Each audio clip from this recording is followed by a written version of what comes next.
This is the proper way, guys, to polish your hazy and foggy headlight. Just give it a nice clean with the finest sandpaper. What number was it? 1500? You can see it needs a thorough scrub to get the oxidization and the yellow stuff out. And give it a nice clean with fresh water. You apply some ultra fine paste, and it's good for buffing, yeah? Yeah.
Hello guys, so you can see the end result now.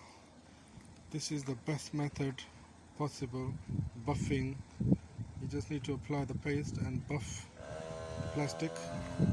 You can see tremendous results, and the shine, the lights, they virtually look like new headlights now. Great difference. So this is what I would recommend.